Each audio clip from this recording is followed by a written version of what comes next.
Hi guys, welcome to revision time. आज मैं ला रही हूँ आप सभी के लिए एसएससी जीडी एग्ज़ाम 2025 के 21 फरवरी को पूछे गए फर्स्ट शिफ्ट के क्वेश्चंस के एनालिसिस वीडियो। तो जिनके भी एग्ज़ाम हो गए वो अपना आंसर मैच कर सकते हैं और जिनके भी बाकी हैं वो अपनी आगे की तैयारी इन एनालिसिस वीडियो के थ्रू कर सकते हैं, क्योंकि कुछ क्वेश्चन जो है रिपीट भी हो रहे हैं। तो चलिए स्टार्ट करते हैं आज की ये वीडियो। मगर वीडियो को स्टार्ट करने से पहले अगर आप चैनल पर पहली बार आए हैं तो चैनल को ज़रूर सब्सक्राइब कर लें और साथ ही इस वीडियो को लाइक भी ज़रूर कर दें। इस तरीके के एनालिसिस वीडियो आपको आने वाले एग्जाम्स के लिए भी मिलते रहेंगे। तो चलिए स्टार्ट करते हैं 21 फरवरी को पूछे गए फर्स्ट शिफ्ट के सारे क्वेश्चंस के analysis video. Question number 1, Bharat Tibet सीमा पुलिस आईटीबीपी के वर्तमान महानिदेशक कौन है? इसका आंसर है राहुल रसकोत्रा।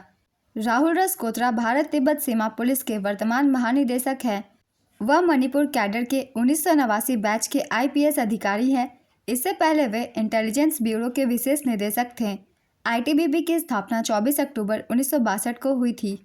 आईटीबीपी भारत नेपाल, भारत चीन और भारत तिब्बत सीमा रेखा पर तैनात होते हैं। नेक्स्ट क्वेश्चन, बालकृष्ण बुआ किस घराने से संबंधित है? इसका आंसर है ग्वालियर घराने से। गायनाचार्य पंडित बालकृष्ण बुआ इचल करंजीकर ग्वालियर घराने से जुड़े हुए थे। ग्वालियर घराना भारतीय शास्त्रीय संगीत का एक प्रमुख घराना है। ग्वालियर घराने के जन्मदाता हद्दू खान और हसू खान के दादा नथन पीर बख्श माने जाते हैं। ग्वालियर घराने की गायकी को प्रचारित करने में बालकृष्ण बुआ, वासुदेव जोशी और बाबा दीक्षित का अहम योगदान रहा है। बालकृष्ण बुआ के शिष्य पंडित विष्णु दिगंबर पलुस्कर ने ग्वालियर घराने की गायकी को और प्रसिद्ध किया। पंडित ओंकार नाथ ठाकुर, पंडित विनायक राव पटवर्धन और पंडित नारायण राव व्यास, निसार हुसैन खान की परंपरा में शंकर पंडित, राजा भैया पूछ वाले जैसे गायक इस घराने के अग्रणी गायक रहे हैं। अगला क्वेश्चन है, तक्षशिला किस महाजनपद की राजधानी थी? इसका आंसर है गांधार। तक्षशिला गांधार महाजनपद की राजधानी थी। गांधार प्राचीन भारत के 16 महाजनपदों में से एक था। गांधार अफगानिस्तान और पाकिस्तान की काबुल और स्वायत्त नदियों के किनारे पर स्थित था। गांधार महाजनपद का मुख्य केंद्र आधुनिक पेशावर और आसपास के इलाके थे। गांधार महाजनपद के प्रमुख नगर थे पुरुषपुर, जिसे आधुनिक पेशावर के नाम से जाना जाता है, तथा तक्षशिला। तक्षशिला विश्व प्रसिद्ध शिक्षकों से युक्त शिक्षा का केंद्र था।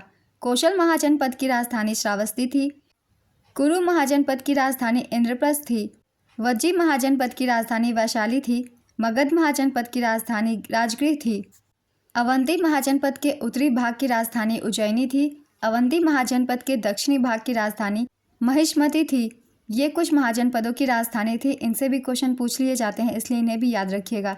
अगला क्वेश्चन है, सिग्मोत्सव कहाँ का त्यौहार है? इसका आंसर है गोवा का। सिग्मोत्सव गोवा का एक लोक नृत्य और संगीत का त्यौहार है। यह वसंत ऋतु का त्यौहार है। इस त्यौहार में पारंपरिक वेशभूषा में लोक नृत्य किए जाते हैं। सिग्मोत्सव के दौरान किए जाने वाले लोक नृत्य हैं घोड़े मोरनी, गोफा फोगड़ी इत्यादि।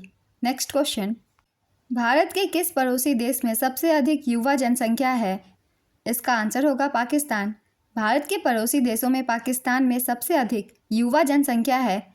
पाकिस्तान की जनसंख्या का लगभग 63% हिस्सा 30 वर्ष से कम आयु के लोगों का है।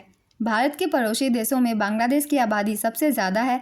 बांग्लादेश का जनसंख्या घनत्व भी दुनिया में 10वें नंबर पर है।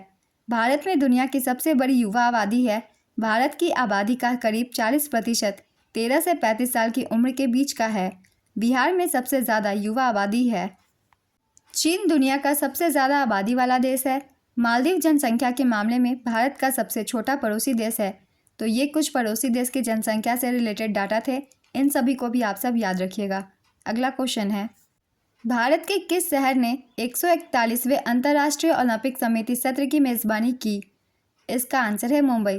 प्रधानमंत्री नरेंद्र मोदी ने 14 अक्टूबर 2023 को मुंबई के जियो वर्ल्ड सेंटर में आयोजित 141वें अंतर्राष्ट्रीय ओलंपिक समिति सत्र का उद्घाटन किया। यह सत्र लगभग 40 वर्षों के बाद भारत में आयोजित किया गया था। इससे पहले 1983 में नई दिल्ली में 86वां आईओसी सत्र हुआ था। नेक्स्ट क्वेश्चन, सरस शब्द का विलोम शब्द क्या होगा? इसका आंसर है नीरस। निम्नलिखित में से कौन मौलिक अधिकार नहीं है? इसका आंसर है संपत्ति का अधिकार। ये मौलिक अधिकार नहीं है बल्कि ये कानूनी अधिकार है। संपत्ति के अधिकार को 44वें संवैधानिक संशोधन अधिनियम 1978 द्वारा मौलिक अधिकारों की सूची से हटा दिया गया था। 44वां संवैधानिक संशोधन अधिनियम 1978 जून सितंबर 1989 से लागू हुआ। यह संशोधन जनता पार्टी सरकार के द्वारा लाया गया था। वर्तमान में संपत्ति का अधिकार अनुच्छेद 301 के तहत एक कानूनी अधिकार है। यह संविधान के भाग 12 में है। संविधान के भाग 3 में अनुच्छेद 12 से 35 तक मौलिक अधिकारों का उल्लेख है। संविधान के भाग 3 में मौलिक अधिकारों को 6 श्रेणियों में बांटा गया है। इन अधिकारों का उल्लंघन होने पर उपचार का प्रावधान है। संविधान के भाग 3 में मौलिक अधिकारों की सूची संयुक्त राज्य अमेरिका समेत दुनिया के किसी भी देश के संविधान से ज़्यादा विस्तृत है। तो 6 मौलिक अधिकार हैं, इनकी भी एक बार हम रिवीजन कर लेते हैं। पहला है समता का अधिकार या फिर समानता का अधिकार। इसका प्रावधान अनुच्छेद 14 से 18 तक किया गया है। दूसरा है स्वतंत्रता का अधिकार। इसका प्रावधान अनुच्छेद 19 से 22 तक किया गया है। तीसरा है शोषण के विरुद्ध का अधिकार। इसका प्रावधान अनुच्छेद 23-24 के तहत किया गया है। चौथा है धर्म की स्वतंत्रता का अधिकार। इस संबंधी प्रावधान अनुच्छेद 25 से 28 के बीच में किए गए हैं। पांचवा है संस्कृति और शिक्षा संबंधी अधिकार। इसका प्रावधान अनुच्छेद 29 और 30 में किया गया है। छठा और अंतिम है संवैधानिक उपचारों का अधिकार। इसका प्रावधान अनुच्छेद 32 के तहत किया गया है। डॉक्टर भीमराव अंबेडकर ने अनुच्छेद 32 को संविधान की हृदय और आत्मा कहा था, इसलिए इस पॉइंट को भी याद रखिएगा। इससे भी क्वेश्चन पूछ लिए जाते हैं। अगला क्वेश्चन है, भारत सरकार द्वारा 20 सूत्री कार्यक्रम किस पंचवर्षीय योजना के दौरान शुरू किया गया था? इसका आंसर है 5वीं पंचवर्षीय योजना के दौरान। 20 सूत्री कार्यक्रम की शुरुआत प्रधानमंत्री इंदिरा गांधी ने की थी। 5वीं पंचवर्षीय योजना के काल में 20 सूत्री कार्यक्रम 1975 में शुरू किया गया था। इसका पालन 1975 से 1979 तक किया गया। इस कार्यक्रम को पहली बार 1982 में और फिर 1986 में संशोधित किया गया। भारत में गरीबी हटाओ का नारा 5वीं पंचवर्षीय योजना के तहत दिया गया था। इस योजना का कार्यकाल 1974 से 78 ईस्वी तक था। 5वीं पंचवर्षीय योजना का मुख्य उद्देश्य गरीबी का उन्मूलन करना तथा आत्मनिर्भरता देश के अंदर बनाए रखना था। इस योजना का जीडीपी लक्ष्य 4.4% रखा गया। यह योजना सफल रही और इसमें 4.8% की वृद्धि हुई। इस योजना के अंतर्गत गरीबी और बेरोजगारी को देश से काफ़ी हद तक कम किया गया।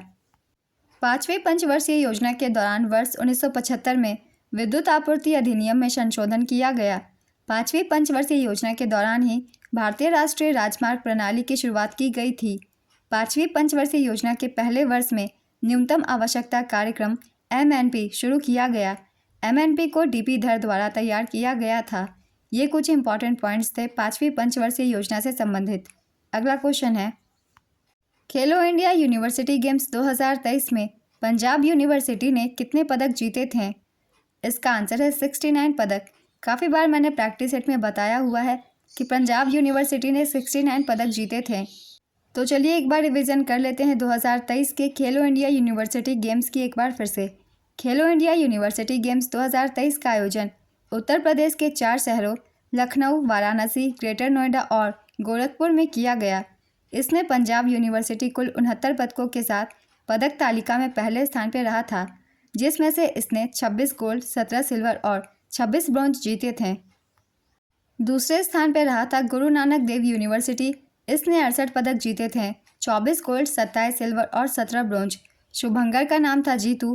ये उत्तर प्रदेश के राजकीय पशु स्वैम्प डियर का प्रतिनिधित्व करता है। संस्करण था तीसरा। चलिए एक बार रिवीजन कर लेते हैं खेलो इंडिया यूनिवर्सिटी गेम 2024 की भी। इसका आयोजन असम, अरुणाचल प्रदेश, मेघालय, मिजोरम, सिक्किम, नागालैंड और त्रिपुरा में किया गया था। ये चौथा संस्करण था। शुभंकर का नाम था तितली के आकार में अष्टलक्ष्मी। इसका उद्घाटन समारोह गुवाहाटी के गुरुसजाई स्पोर्ट्स कॉम्प्लेक्स में हुआ था।